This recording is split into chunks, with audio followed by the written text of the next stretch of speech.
Building a team in the music industry, and in any creative industry really, is probably one of the most important yet challenging endeavors of your career. We're going to break down what you should be looking for when building that team. So let's roll that intro.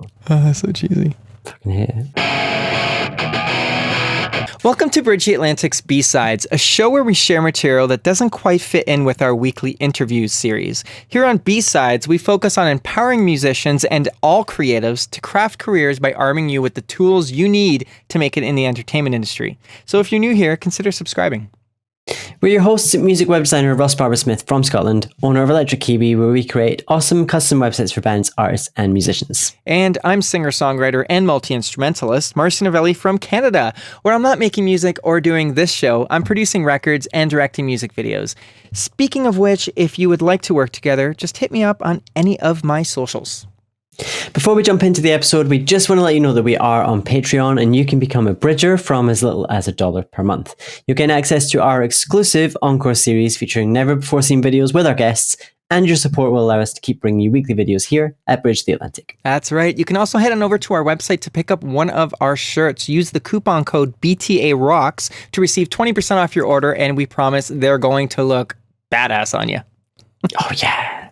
So in this B-Sides episode, we're going to be looking at the importance of building a team and collaborating with the right people. Yeah, I mean, I think we've talked a little bit about this before, but building a team is really important, that I think it deserves a bit more attention. So often the DIY approach is taken too literally in the music industry, but your career should be a balance of doing some things yourself, and probably a lot of things yourself, but also being able to delegate some work to others. Yeah, I think in the early stages, you probably are going to be doing almost everything yourself, which is good because it teaches you some skills. It teaches you whether people are doing a good job or whether they're not doing a good job. Mm-hmm. But you do need to know when it's time to delegate that. And I think finding the right people to collaborate with or to work with can be really tough. Yeah, absolutely. I think there's a lot of trial and error in that, but when you are looking for someone to work with in any capacity, I think you have to ask yourself, first and foremost, is this someone that I like? Is this someone I want to work with?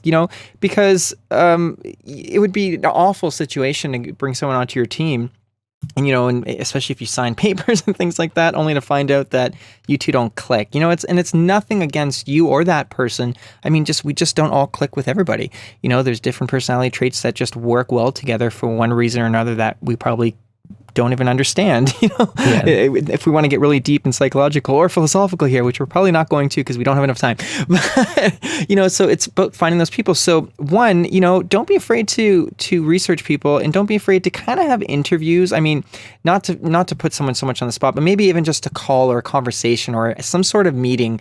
No other intentions in mind other than just to get to know each other a little bit and see if you're the right fit for each other. Yeah, I mean, that's definitely a really important thing is you want to get on with the people that you're working with, 100%. You also want to make sure that they are good at what they do. So I think that kind of comes into doing your research. So check what other people have said about working with them, and check out their actual work itself. So if it's a producer, obviously you want to be able to hear their work. If it's a designer, you want to be able to see that they've designed stuff that appeals to you. Right. So definitely make sure that they can do what they say they can do. Yeah, I think it starts off obviously with finding their work. That's probably what's going to draw you to someone in the first place anyway, but then taking the next step is, of course, making sure that you guys click, because, just to the role, say, of a record producer, for example, they could have done amazing work. There's so many fantastic record producers out there, but you're not going to click with all of them, and maybe the work you two together is going to suffer because of your relationship. Yeah. And the relationships are really, really important, especially if you're going to be working with them long term. Can you imagine having a long-term working relationship with someone that you can't stand? I mean, I'm sure lots of people do that when they work in an office. They probably hate the person that they're sitting next to, but they don't really have a choice. When it's your music career, you have the control. So you're the one that's bringing on the people that you want to collaborate with. So definitely pick wisely. There should be a mutual respect and understanding between the two of you. And never be afraid to say, this is just not working out. Hopefully you're not so deep that you're losing a lot of money. You might lose some time, but I think if you do it in a very respectful way, you can learn a lot from that. But don't forget to learn from that experience. It's so important. Don't repeat your mistakes. You know what I mean? We all make mistakes, and we're here to try to share the fact that we have all made mistakes. And Ross and I here, we're trying to tell you this is what to avoid. But we're all still going to make mistakes. It's all going to happen as long as we learn from them and we apply them to the next phase of our career. Then I think we're going to be okay. So we recently had a really great chat with producer and engineer Nick Blagona, and the subject of teams and collaboration came up in our conversation. Yeah, he shared some stories with us about artists who had a successful experience with a producer, one of them namely him, but then they ended up working with someone else once they signed to a label or got a bit more success, even though the work they did with him is what led to that success. It just didn't make sense. You build a team that's working. Why are you going to go and mess it up and change things around? I don't know. Yeah, I mean, sometimes it works out, but it does seem like such a shame to break apart a team that seems to do such great work together. But anyway, Nick did share some interesting insights and observations with us. So let's jump in and see what he had to say. Yeah, you need a good team, and you always need a good team, and that's why sometimes I wonder why when a band or an artist hires a producer and it worked out beautiful and it's a hit record, at the second album they get another producer because the record company wanted them to try somebody else, and it's a total dismal failure. Well, there's a band called The Used that has worked with John Feldman for most of their career, and every time they work with John Feldman, it's fantastic. And I love this band, but every time they divert and work with someone else, it's like, oh, guys, go back to John Feldman, please. Yeah. It's like unfortunate. I mean, maybe they've gotten their shit together now, but the Sheepdogs, they came to me to record one song that made him win the cover of Rolling Stone magazine. Oh, that's all.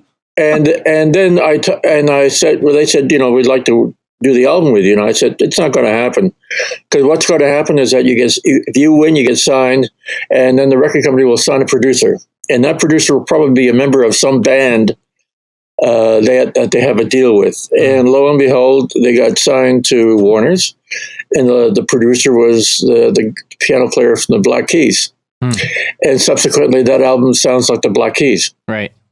Didn't sound like who they tour with them and do all that kind of stuff. Yeah, it didn't sound like them at all. And that album died, and then they had to resurrect themselves again on the third album. And now their last album is good because they ended up sounding like what they wanted to do, which was Creedence Clearwater Revival. It sounds very dated. That's my opinion. But anyway, but that's what a band had to go through. Only because they were told to, and they say, if you don't do it, we won't sign you. So what do? You use this producer. There's nothing wrong with this chap from the Black Keys, but the mismatch was totally wrong. Right. And I can remember early on, Geddy Lee and I did a record with a band called Boys Brigade back in the early 80s. For EMI, and the record did extremely well in Canada. And then the record company decided to have two guys from Earth, Wind and Fire produce their next record in LA, and it was awful. It was just awful. And they spent $200,000 in 1981. Oh my gosh. So it's a dangerous road to go in. There are a few bands I can name that are on the road paying for their debt. Yeah, it's always great to hear from Nick. He's got so many stories. He's got so many years of experience. And I think hearing the real world examples can really help to kind of help us understand, why some things work and some things don't work. Yeah, Nick's definitely a character. If anyone wants to see more from Nick outside of the Bridge Atlantic world, he's a prominent figure in my documentary film, Walking Proof, which takes you behind the scenes of the making of my debut full-length solo album, It's Not an Excuse, It's a Reason. We didn't plan it that way. I really just brought in my buddy to capture a bunch of footage of the making of the album, but he is just such a strong personality, as you could probably tell from our interview with him and the clips that we're sharing here. He just made my documentary film probably 100 times better. It's probably the reason we got into a bunch of film festivals is because of him and his content. Oh, I would say solely Nick. Yeah, but yeah, sure. It's funny how many times people can work with someone, but then for whatever reason, just end up working with someone else, and the results are very, very different. You know, I mean, of course, there are going to be different creative forces involved, different people, but and sometimes that's the point. I know I mentioned the Used in the clip, which I love the Used. Just to clarify, they're one of my absolute favorite bands. I've seen them tons of times. Love them since their first album. Appreciate everything they do. Obviously on different levels and different scales, like you could do it with any band, you know. But despite their latest album, I think a lot of the work they did with other producers besides John Feldman just was not as strong, or was lacking a bit. Now I know I'm reiterating that. It's just the point of, I know that some artists like themselves, they've mentioned before, they wanted to see what would happen if they work with another artist. You know, I mean, it's subjective. My opinion is it isn't as good. Some other people might say it's way better, and obviously as an artist, you want to try different people and you want to try working with different people. But I think taking Nick's advice on maybe doing a couple songs with different producers. So if something's really working out, who's to say, do a bunch of songs with them, maybe try a few different producers to work with. I mean, I know this is not just about producers specifically, but that goes along with anything. I mean, some situations you can't have multiple managers, but you can try out a publicist. That didn't work out. You can try, you maybe try them on an EP campaign. If that didn't work out, don't use them on your album campaign. Different people can serve for different purposes, I think. And I don't think you need to throw all your eggs, or in my case, since I'm vegan, tofu into one basket. It'd be kind of messy, wouldn't it? It would be a bit messy. I mean, I think obviously, Nick was talking about producers and the bands in his examples. It seemed to be that they were pushed towards working with other producers because someone else had an agenda. So I think it's really important to be aware of other agendas that people may have and try not to be swayed too much by them. Especially if you feel strongly that you worked well with this other person and you want to work with them again, if you can, stand your ground and see what you can do to make that happen. Because it'd be a shame for things not to go well just because someone else wanted to steer things in a different direction. Yeah, and it kind of goes back to our gut feeling episode that we did a while back. Just because someone has worked with certain people, it doesn't mean they're the right fit for you. And that's clearly the case in many of these examples Nick shared. And I mean, even myself, going a little while back when I did do my debut solo album, It's Not an Excuse, It's a Reason. Always a mouthful, but worth it. It sounds so. That's the name of your next album, by the way. What? Always a mouthful, but worth it. I like it. I've been trying to think of the album title. No, but going to that, in that time period, I was very swayed by many different people, and I look back now, and not so much with regrets, but I definitely have learned to follow my own gut instinct and not just what this person, because they've done this, is telling me, or this person. I was really swayed in too many confusing places, and it's taken years actually to kind of sit back from that and just realize what's right for me and to follow that gut instinct. Doesn't mean we don't take advice from those around us, but just take everything with a grain of salt and also consider the source. Yeah. And if you find people that you collaborate well with, stick with them as much as you can do. It is really hard to find a team of people that you trust and work well with. So when you do find them, treat them well and keep making things happen together. Yeah, it'd be as crazy as you and I just, for whatever reason, work really well together.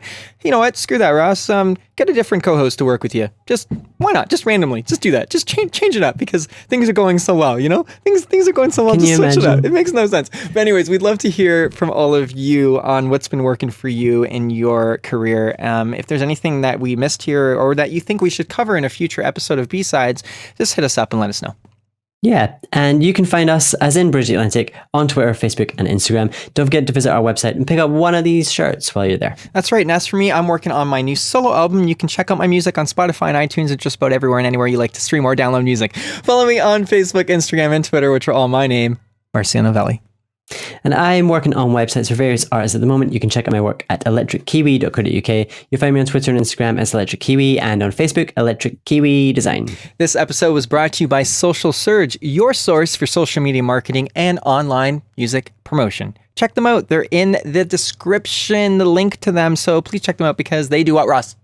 They keep the show alive. And if you would like to sponsor the show, visit patreon.com/bridgetheatlantic. We have recently updated our rewards, which now include sponsorship at the start of our interviews and opportunity for you to co-host an episode of Bridge the Atlantic. And of course, gain access to our new Encore series. Encore!